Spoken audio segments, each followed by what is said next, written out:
자, 2교시 진행하겠습니다. 우리가 이제 투기과외지구가 나오는데, 자, 우리가 이제 투기과외지구가 나와요. 그런데 이제 투기과외지구는 지금 어떻게 잡아갔었냐면, 여기 기억나는가 모르겠다. 토트로서 특별하다라고 잡아갔는데, 토트로서 특별하다는 말, 이게 토지거래 허가고요. 토지거래 허가고요. 자, 그 다음에 이게 투기과외지구죠. 투기과외지구. 투기과외지구. 자, 특별 건축구역이에요. 여기에서는 일단 지정권자가 지정을 누가 하느냐 하는 거죠. 이 지정권자가 국토교통부 장관, 시도지사 이렇게 돼요. 국토교통부 장관과 이 시도지사다 이렇게 되어지는 거예요. 국토교통부 장관, 도지사 해부르면 틀립니다. 시도지사 이렇게 들어가요. 자, 이렇게 들어가는데 특히 이 투기과외지구는 투기과외지구 요거 이제 지정권자가 국토교통부 장관이 지정할 때, 시도지사가 지정할 때, 투기과외지구는 국토교통부 장관이 지정할 때는 이 시도지사 있죠? 시도지사의 이 의견을 드려야 돼요. 의견을 청취해서 이렇게 지정을 하는 겁니다. 자, 그 다음에 시도지사가 지정할 때는 국토교통부 장관과 협의를 거쳐야 돼요. 요거 조심해야 돼. 이 내용이 크로스됩니다, 이게. 바꿔주면 절대 안 돼. 잘 봐봐, 이게. 이게 왜 시험 문제로 나오냐면, 국토교통부 장관이 지정할 때는 시도지사의 의견을 듣자, 하급행정청에. 근데 시도지사의 의견 청취가 제대로 안 된다 하더라도 이게 강행 지정이 가능하거든, 정부에서. 근데 시도지사가 지정할 때는 국토교통부 장관과 협의 거친다는 말은 협의가 제대로 이루어지지 않으면 강행 지정이 안 돼요. 자, 이 말은 무슨 말이냐면, 투기과외지구에 대한 직접적인 조정 관리권을 정부가 가지고 있다는 뜻이야, 이게. 이 내용이 아주 중요한 내용이야. 이게. 자, 그 다음에 이제 투기과외지구에서만 뭐가 나오냐면, 여기 이제 재검토가 나오는데, 이 재검토는 이제 1년마다 재검토가 있는데, 이 투기과외지구를 지정하거나 해제할 때는 심의 거치겠죠. 주거정책 심의는 심의를 거쳐서 지정과 해제가 이루어지는 거지만, 재검토에서는 1년마다 재검토에서는 주거정책 심의위원회의 심의를 거치는 게 아니고 회의를 소집하여 이렇게 돼요. 회의를 소집해서 주거정책 심의위원회에 회의를 소집해서 1년마다 재검토하겠다. 해제할 때는 심의 거치는 거지. 이렇게 이제 나와준다고. 이런 내용이. 이런 내용. 자, 그러면 지금 투기과외지구에 대한 전반적인 내용들이 이론이 거기에 정리되어 있으니까, 자, 문제를 바로 풀어 들어가 볼게요. 자, 20번 문제 한번 가보겠습니다. 투기과외지구에 관한 설명으로 틀린 것은 1번 주택가격 안정을 위해서 마련한 제도지. 투기과외지구는 이 토지가격 안정을 위해서 마련한 제도도 한번 틀려요. 주택가격이다. 2번에 보면 국토교통부 장관 밑줄 투기과외지구를 지정하거나 해제할 경우에는 시도지사와 협의가 아니고 시도지사의 의견을 들어야 한다. 이렇게 바뀌어줘야 돼요. 의견을 갖다가 들어야 한다로 바꿉니다. 자, 2번이 틀렸어요.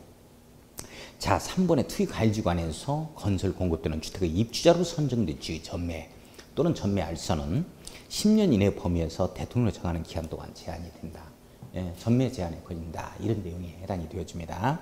맞는 내용이고, 4번을 보면 이에 반해서 이 전매 알선을 한 자는 3학년 3번의 차입니다. 3년 이하의 지연 또는 전교생이 3학년 3번 전매 행위를 했다. 전매 제한 기간 내에 또는 교란 행위를 했다. 뭐 이렇게 되면 이제 3년 이하의 징역 또는 3천만 원 이하의 벌금. 뭐 이 정도는 한번 정리를 하고 시험장 가야 되고. 자, 5번을 보면 입주자로 선정된 자의 생업상 사정 등으로 전매가 불가피하다고 인정되는 경우로서 대통령이 정하는 경우에는 예외적으로 전매가 허용될 수도 있다. 이게 바로 세상 헤이 뭐 여기에 해당이 되는 거. 이런 내용이라는 거. 자, 한번 넘어가 보죠.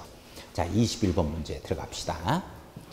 주택법상 투기과외지구에 관한 내용으로 틀린 것은 뭐냐 이렇게 되어 있죠.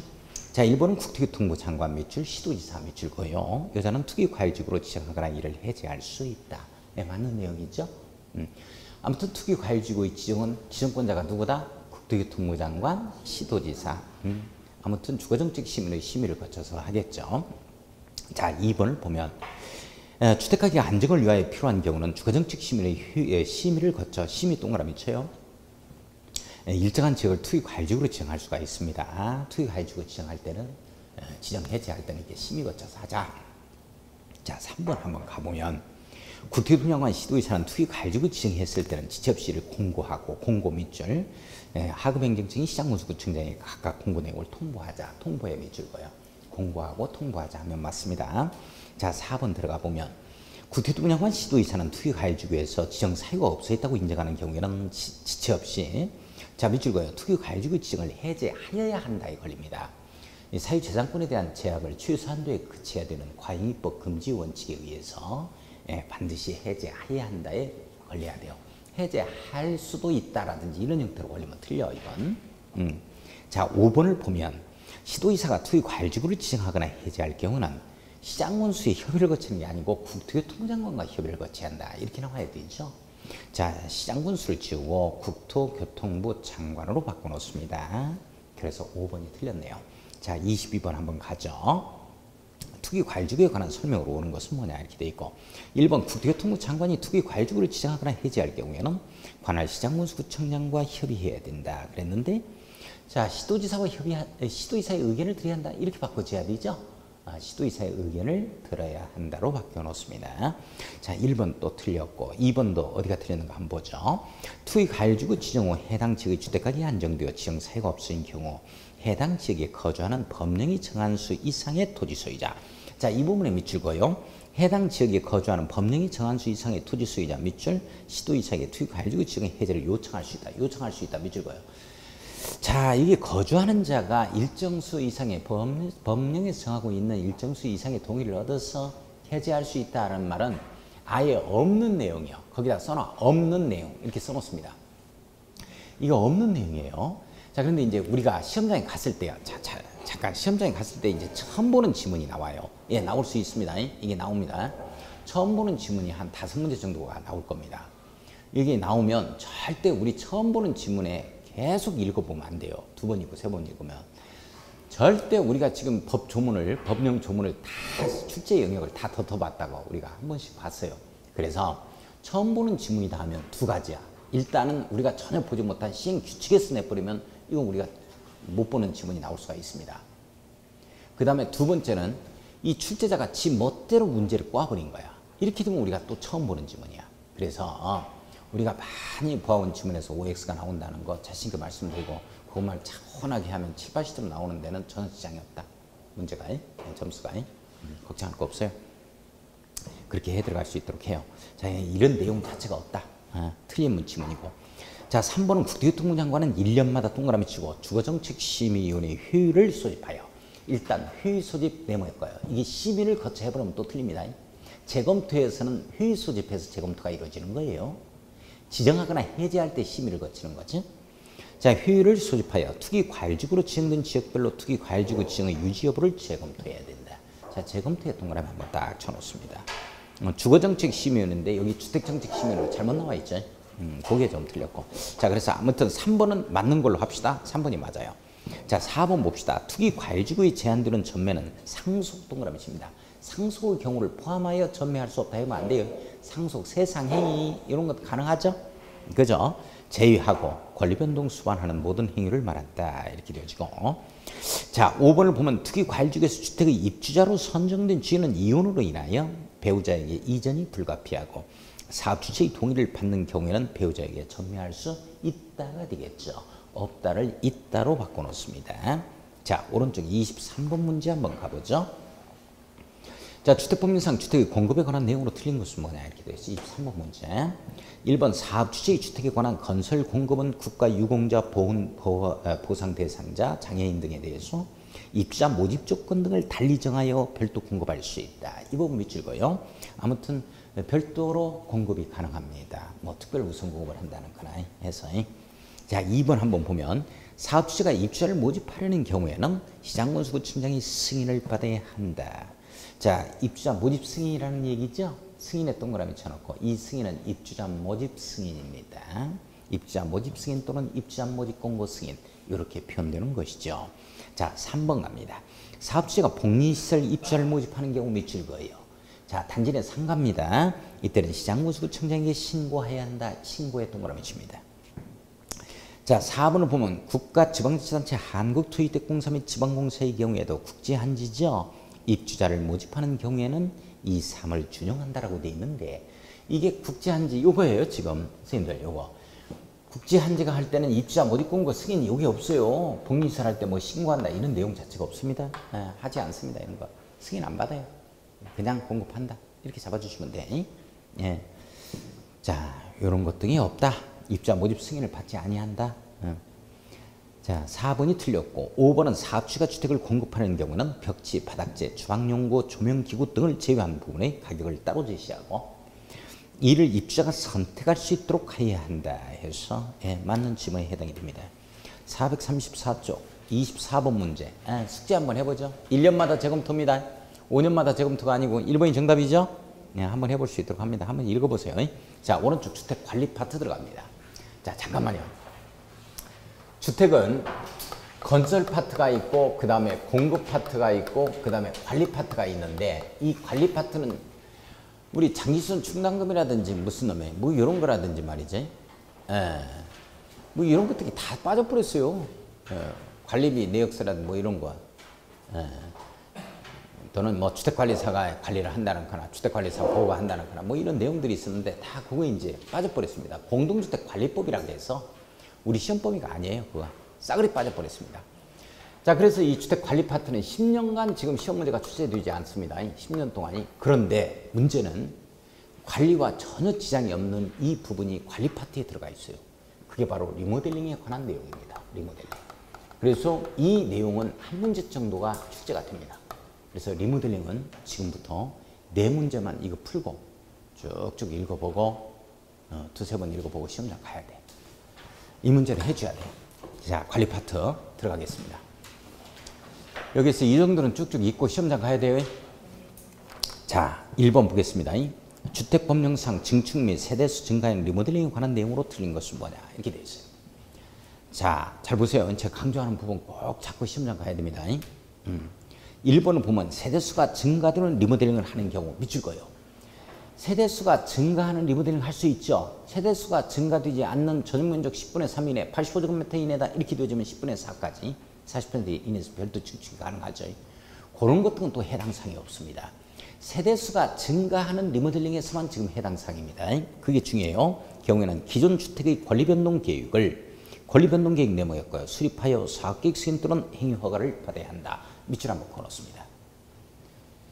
자, 사업계획 승인이다 하면은 뭐예요? 지금 리모델링 할 때 30세대 이상이라면 사업계획 승인을 받을 거고 30세대가 안 된다 하면은 리모델링 허가를 받아서 하자. 이런 내용인데 자, 거기에 이제 뭐가 나오냐면 권리변동 계획이라는 표현이 나와요. 일단 따르세요. 권리변동 계획. 권리변동 계획. 네모였고요. 권리변동 계획. 따르세요. 권리변동 계획. 이 권리변동 계획은 소유권 변동 계획을 얘기합니다. 자, 따르세요. 권리변동 계획. 소유권 변동 계획. 권리 변동 계획. 권리 변동 계획. 소유권 변동 계획. 잘 봐요. 이해를 좀 합니다. 이게 전체가 지금 1000세대라고. 전체 아파트 단지를 보니까 1000세대인데 이게 얼마만큼 이게 세대수가 증가하는 리모델링이 가능하냐면 전체 세대수의 100분의 15%까지 가능해요. 맥심으로.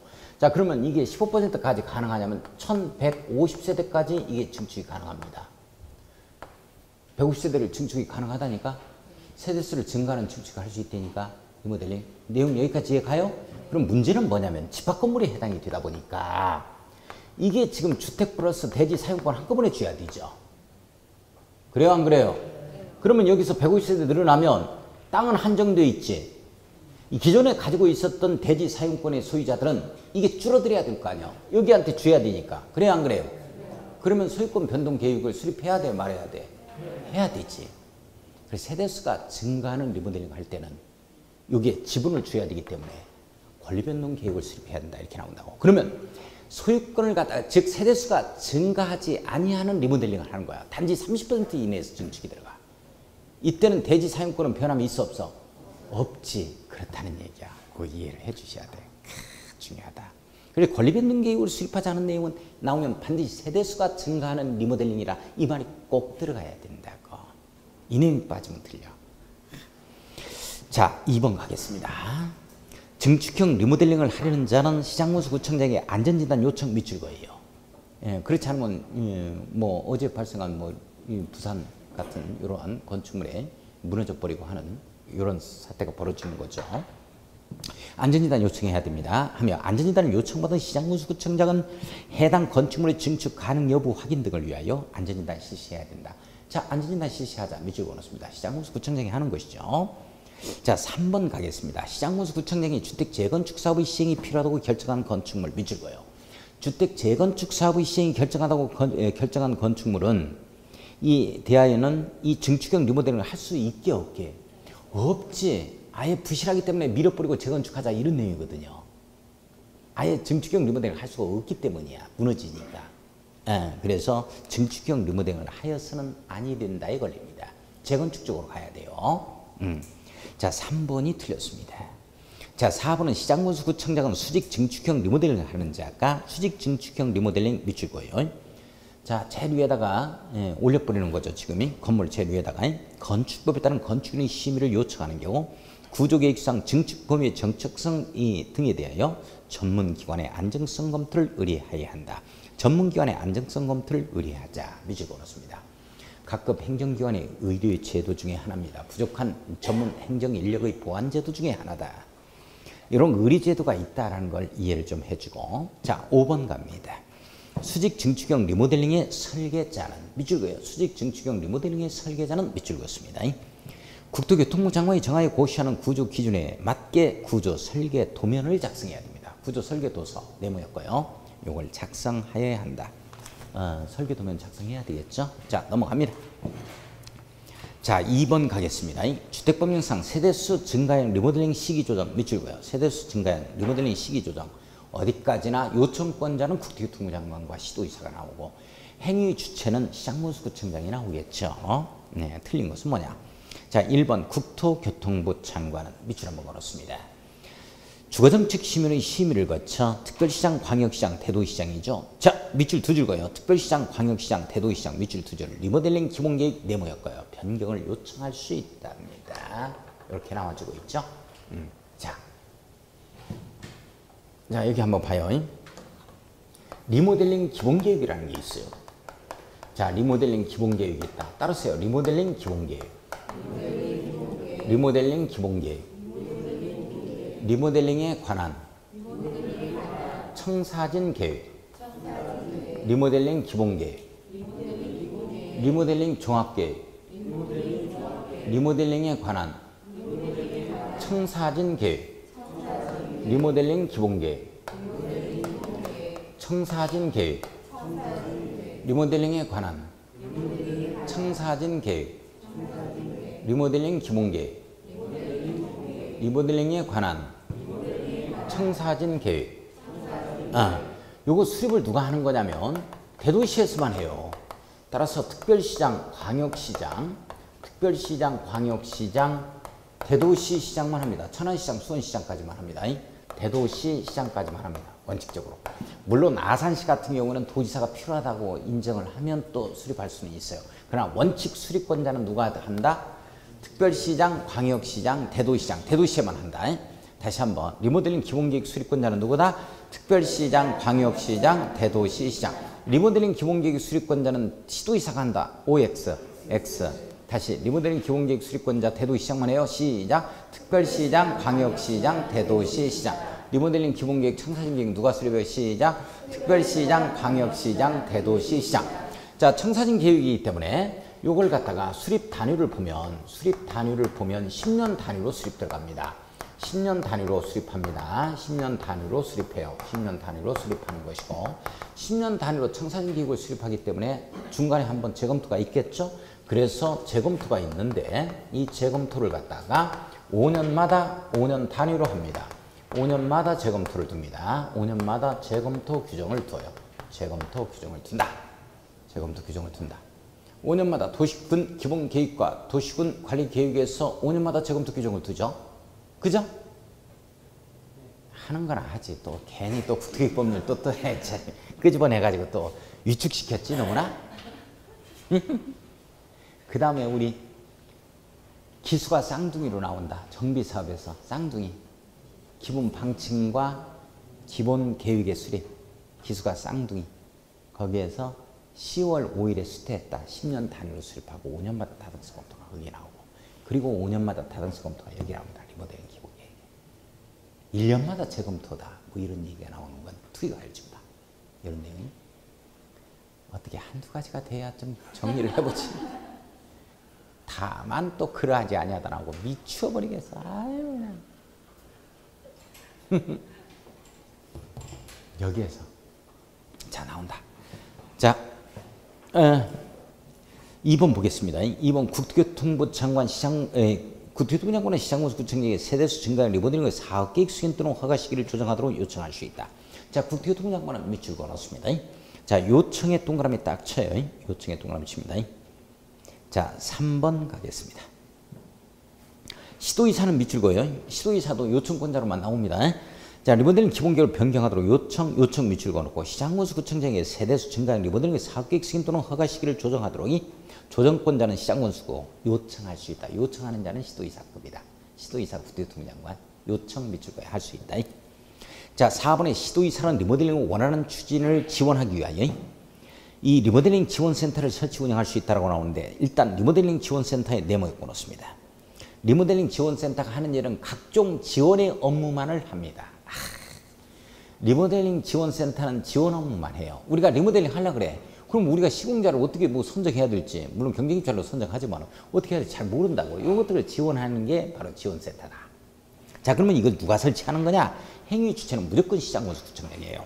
자 4번에 시도지사는 지우고 시장군수구청장이라고 바꿔놓습니다. 시장군수구청장은 리모델링이 원하는 추진을 위하여 이 리모델링 지원센터를 설치 운영할 수 있답니다. 리모델링 지원센터를 설치 운영할 수 있다죠. 자 4번이 일단 틀렸다. 자 5번 봅시다. 리모델링 지원센터는 네모였고요. 자 지원 업무만 합니다. 리모델링 지원센터 네모에 꺼놓고 직접적으로 뭐 시공자를 선정할 수 있다라든지 이렇게 나와주면 틀리는 거예요. 리모델링 주택조합 설립을 위한 업무 지원입니다. 업무 지원에서 지원에 동그라미 칩니다. 설계자 및 시공자 선정 등에 대한 지원이죠. 지원에 동그라미 쳐요. 권리변동 계획 수립에 관한 지원의 업무입니다. 자 지원 동그라미 쳐요.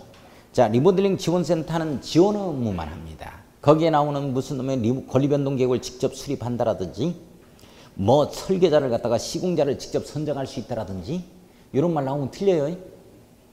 잡을 수 있겠어요? 잡을 거요? 지원 업무만 한다고? 자 3번 가겠습니다. 자 주택부동산 리모델링 기본계획의 밑줄 그어요. 내용으로 틀린 것은 뭐냐 이렇게 되죠.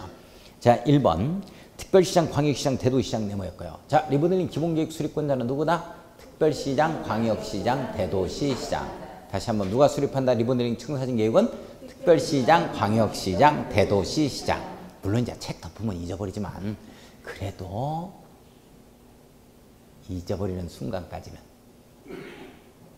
자 관할구역에 대해서 리모델링 기본계획을 5년 단위로 수립한다. 10년 단위로 수립 들어가는 거죠. 그래서 5년마다 재검토 규정을 두는 겁니다. 10년 단위로 수립해야 된다. 자 1번이 틀렸어요. 네. 자 2번을 보면 대도시가 아닌 시의 시장은 아산시장을 얘기합니다.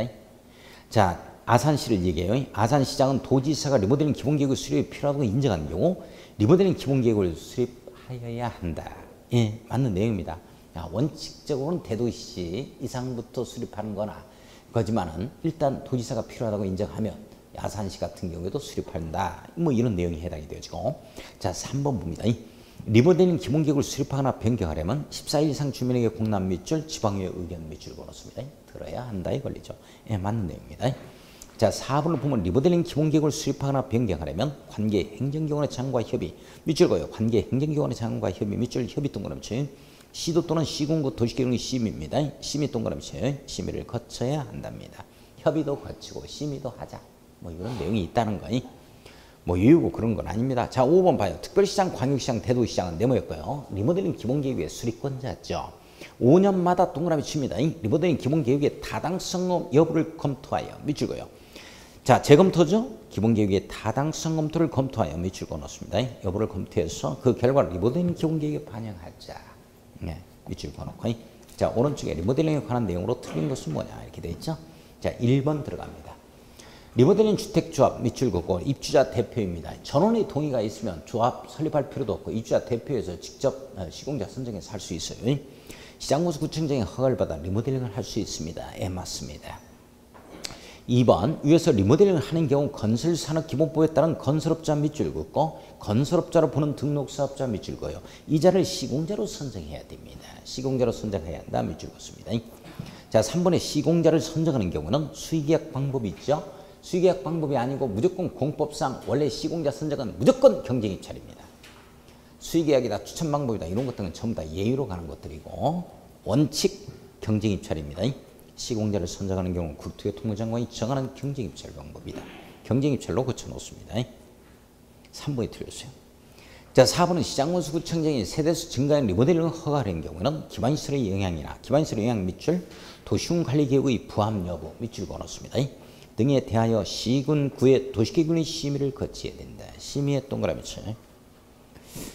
자, 5번에 리모델링 기본계획 수립 대상 지역에서 세대수 증가인 리모델링을 허가하려는 시장군수구청장은 이 해당 리모델링 기본계획에 부합하는 범위여야 되죠. 밑줄 그어요. 해당 리모델링 기본계획에 부합하는 범위에서 허가해야 한다에 밑줄 그었습니다. 뭐 그 정도만 한 두어 번 읽어보고 시험장 가면 돼요. 관리 파트에서 시험 문제 나오면 리모델링입니다. 이것밖에 없어요. 자, 주택 사원사채에 대해서 들어가죠.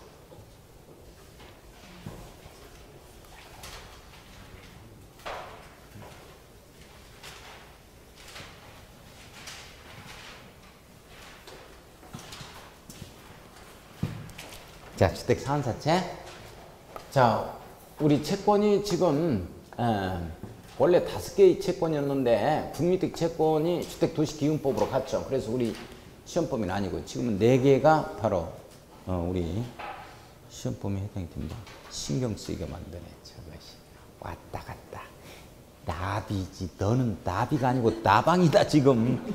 야가 지금 들어와가지고 난리야. 지금 나비 그리니까 진 줄 알고 앉았어. 왜 나방이 들어오냐? 나비야 이게? 아, 이게 밤에 하면 나방인가? 불 켜지면 불나방이? 자, 이 두 가지 채권은 원할 때 발행하는 채권이고 이 채권은 의무적으로 발행하는 채권입니다. 그죠? 이렇게 되어진다. 이렇게. 자, 그런데 이 원할 때 발행하는 채권은 어떤 특징을 가지고 있냐면 반드시 상환이 들어가요. 상환 이렇게 들어갑니다. 상환. 이게 토지상환 채권 오늘 공부하는 주택상환사채입니다. 주택상환사채. 상환이란 말이 이렇게 들어가는 거예요. 이렇게. 매입환자한테 상환을 해야 되겠죠. 그래서 어떤 특징을 가지고 있느냐. 원할 때 발행하는 채권은 반드시 기명시해야 됩니다. 기명시. 그 다음에 요 날개가 조금 더 뽀송뽀송해 걸려요. 원할 때만 날개짓 하다 보니까 뽀송뽀송해 걸린다. 자, 뽀송뽀송 보증받고 승인받자에 걸리는 것이죠. 그렇죠? 보증받고 승인받자에 걸립니다. 승인. 보증은 민간만 받습니다. 민간만 보증받고 승인은 모두 죄다 다 받아야 되죠. 모두 다 받는다. 모두 받는다. 자, 그러면 주택상환사채는 주택으로 상환하는 사채이기 때문에 이걸 누가 발행하느냐 하는 거예요. 발행하는 자는 아파트를 이렇게 건설해가지고 아파트를 주는 거예요. 이게 하나씩 이렇게 가불병한테. 이렇게. 따라서 이게 아파트 주택 건설할 수 있는 자가 누구냐 이런 뜻이야. 발행할 수 있는 자는 한국토지주택공사하고 누구다? 한국토지주택공사하고 주택공사하고 현대건설 등록사업자다 이렇게 표현돼요. 이 등록사업자를 뭘로 표현하냐면 꼭 지방공사로 받고 큰일 납니다. 한국토지주택공사 지방공사는 해당 사항 없어요. 한국토지주택공사와 등록사업자가 발행한다. 자, 그러면 누구만 보증을 받느냐? 이 등록사업자만 보증을 받도록 되어 있어요. 그렇죠? 민간이니까. 금융기관이라든지 주택도시보증공사의 보증을 받아야만 됩니다. 자, 그러나 모두 승인, 국토교통부 장관의 승인이겠죠? 이 주택건설이니까 국토교통부 장관의 승인을 받아야 되는데 모두 받는 거야. 한국토지주택공사하고 등록사업자 모두 다 받는 거다. 따라서 여기에서 한국토지주택공사는 뭐 승인 안 받는다 이런 얘기가 나오지만 틀려요. 다 받아야 된다. 자, 그 다음에 이제 우리가 이 채권이라는 것 자체는 말이죠. 채무지급증서야. 정의를 갖다가 한번 말해보라 하면 따라서 내가 돈이 없으니까 당신의 돈 좀 땡겨 쓰자는 얘기죠. 그리고 내가 줄 거다는 얘기, 나중에 상환해 줄 거다. 그래서 채무 지급 증서이기 때문에 반드시 뭐를 잡아야 되냐면 상환기간입니다. 내 돈 구워가면 언제 줄 거냐 하는 거예요. 내 돈 구워가면. 내 돈 구워가는데 이자 얼마 줄 거냐? 은행 이자보다 너 안 준다면 난 매입 안 하고. 자, 그래서 이율입니다. 이율, 이자율이죠. 이자율이 어떻게 줄 거냐 하는 내용들이에요. 요거를 잡아버리면 이 채권의 정의가 이 채권의 정의를 갖다가 말하는 거기 때문에 채권에 대해서 절반이 끝나버리는 거예요. 이걸 잡으면. 따라서 상환기간은 주택 상환사채를 지금 공부하는 겁니다. 요건 3년을 초과할 수 없다에 걸립니다. 3년을 초과할 수 없다. 상환기간 3년 내에 해줘야 된다는 얘기죠. 초과할 수 없다에 걸려요. 즉 주택 상환사채 발행일로부터 시작해서 발행일로부터죠. 발행일로부터 공급계약 체결일까지입니다. 공급계약 체결일까지죠. 체결일까지입니다. 공급계약 체결일까지 3년을 초과할 수 없다에 딱 걸립니다. 자, 우리 발행일로부터 공급계약 체결일 이게 언제인지 아시겠어요? 공급계약 체결이란 말이 무슨 말인지 알아? 이게 입주 가능일이 아니야. 공급계약 체결이 언제 공급계약 최초 공급계약 체결을 언제 하는 거야? 우리 당첨자 발표하고 그리고 한 15일 후에 계약금 계약 체결하자. 모델하우스 장소는 또는 쌍용동에 있는 국민은행 지점 여기에서 한다. 이런 얘기 들어봤죠? 그때까지 상환한 걸로 보는 거야. 그때까지 계약금 체결하고 딱 현장 가보니까 아파트 짓고 있어, 안 짓고 있어? 안 짓고 있어. 포크레인 하나만 땅에 쳐박고 있는 거예요, 머리가. 그런 걸 볼 수 있어. 따라서 입주까지는 지금 2, 3년이 남아있는 거야. 돈 있는 사람들의 잔치야. 주택 상환사채 이거 매입하십시오 해도 돈 없으면 못 하는 거야, 이거. 자, 그래서 발행일로부터 공급계약 체결일까지 3년을 초과할 수 없다 이렇게 됩니다. 이자율은 이거 아파트로 주문 되는 거니까 이자율 얼마 주겠다. 뭐 이게 방앗간 더 드리겠다 이런 건 없겠지. 그래서 어떻게 되어지냐면 액면가 그대로 발행하겠다라든지 또는 할인해서 발행하겠다라든지 이런 얘기가 나와주는 거죠. 3억짜리를 2억 7천에 일시불로 땡기니까 2억 7천에 발행하겠다라든지 이렇게 나와줍니다. 자, 그 다음에 이 부분은 주택 상환사채 유일하게 이게 뭐가 붙어 있냐면 사채라는 표현이 붙어 있어요. 사채는 어디에서 규율하는 게 원칙이냐면 상법에서 규율됩니다. 하지만 주택법에서 이게 나오기 때문에 주택법을 우선 적용하고 주택법에서 나오는 용어니까 주택법을 우선 적용하고 나머지 상법 사채 발행에 관한 규정이라든지 이런 것들은 상법에서 규율됩니다. 보완하겠다는 거죠. 우선 적용은 주택법이 되고 상법 적용을 보완하겠다 이런 내용입니다. 주택법에서 규율한 내용이 없다면 상법적으로 가겠다는 내용들이죠. 보완하자. 이렇게 되어집니다. 자, 그러면 등록사업자는 등록하자마자 국토교통부장관에게 연간 20채 이상의 주택건설 사업을 한다. 이렇게 되어지면 등록해야 되는데요. 이 등록하자마자 이 사채 발행할 수 있는가? 그럴 것 같으면 나부터 한다. 바로 등록해놓고 대충 등록해놓고 내가 사채 발행 왕창 땡겨 쓰고 도망가 버리면 어떡할 거예요? 막 하고 가서 이거예요. 띠리디리디. 체리 걸렸다, 체리.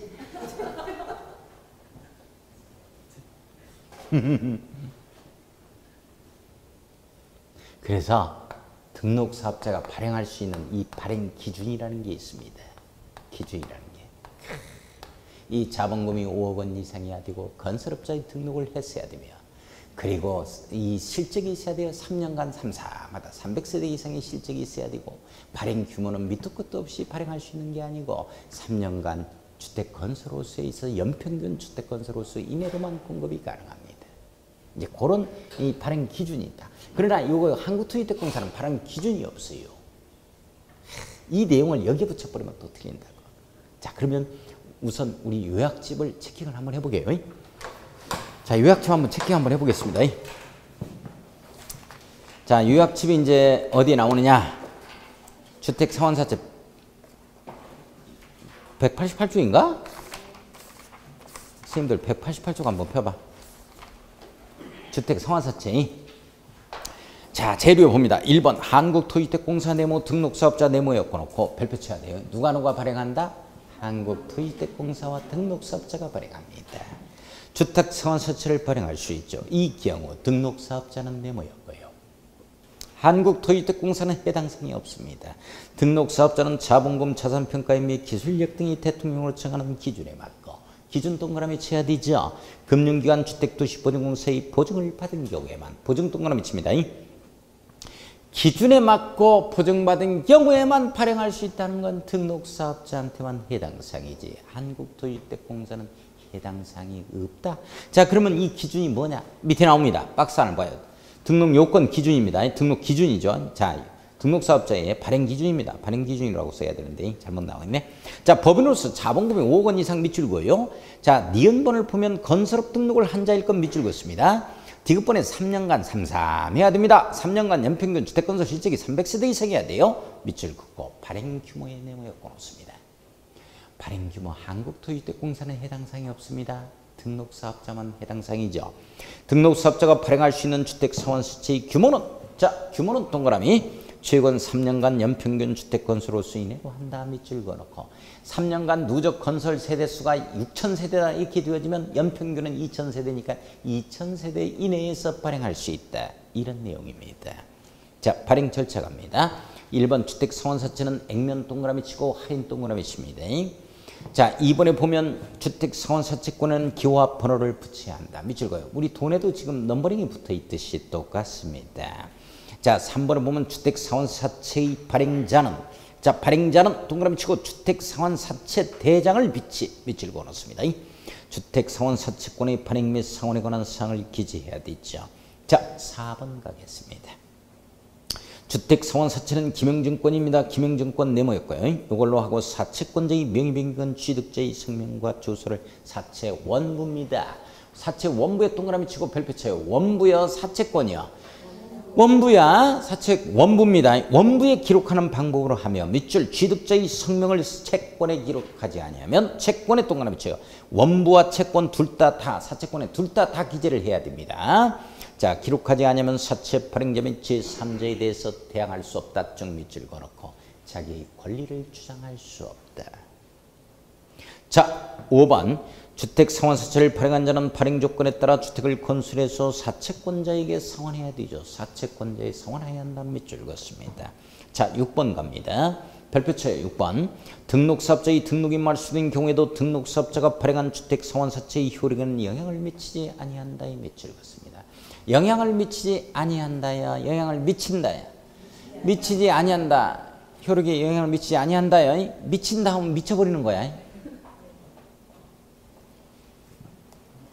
한 번만 더 오면 두드러 맞을 분위기 어떻게 했어? 정말로. 자, 오른쪽 위에 7번 보겠습니다. 7번.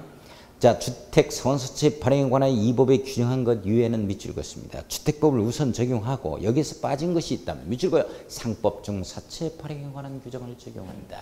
밑줄 그었습니다.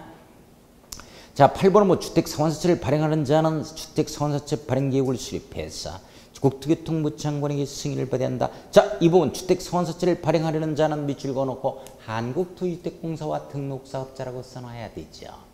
둘 다 받는다. 한국토지주택공사와 등록사업자는 이렇게 바꿔놓습니다. 주택사원사채 발행계획을 수립해서 국토교통부 장관의 승인입니다. 승인의 동그라미 쳐요. 승인은 모두 받는다. 3번 상환기간 네모였고 별표 칩니다. 주택사원사채의 상환기간은 3년을 초과할 수 없다. 밑줄 긋고 이 경우 상환기간은 주택사원사채 발행일로부터 주택의 공급계약 체결일까지로 합니다. 쭉 밑줄 그어요. 입주 가능일까지 한다면 틀려버립니다. 4번 주택사원사채는 네모였고 놓고 이를 양도하거나 양도 동그라미 중도에 해약할 수 없다. 해약 동그라미 치고 할 수 없다. 밑줄 그어요. 유일하게 채권 중에서 양도할 수 없다는 채권이 바로 주택사원사채입니다. 다른 건 다 양도 가능해요. 내용 됐어요? 이것만 양도가 안 되는 거예요. 주택 공급질수 교란 행위입니다. 해버리면 이거 3학년 3발에 걸립니다. 3년 이하의 징역 또는 3천만 원 이하의 벌금에 걸리는 거죠. 그죠? 넘어가서 438쪽. 자, 우리 주택상환사채 보겠습니다. 책을 보세요. 책을. 438쪽 주택상환사채 5번 가겠습니다. 주택법률상 등록사업자의 주택상환사채 발행 요건 기준 등에 관한 내용으로 틀린 것은 뭐냐. 1번 자본금이 5억 원 이상이어야 돼요. 밑줄 긋습니다. 2번에 보면 건설업 등록을 한 자일 건 밑줄 그어요. 자, 3번에 보면 최근 2년간 연평균 주택건설 실적이 100세대 이상이 아니고 삼삼해야 됩니다. 3년간 300세대 이상이 되어져야 되는 것이지요. 그렇죠. 3번이 틀렸습니다. 4번은 주택도시보증공사의 보증을 받아야 됩니다. 보증 동그라미 치고 5번 발행할 수 있는 주택 상환사채의 규모는 3년간 연평균 주택건설호수 이내여야 됩니다. 밑줄 그어놔야 돼요. 중요합니다.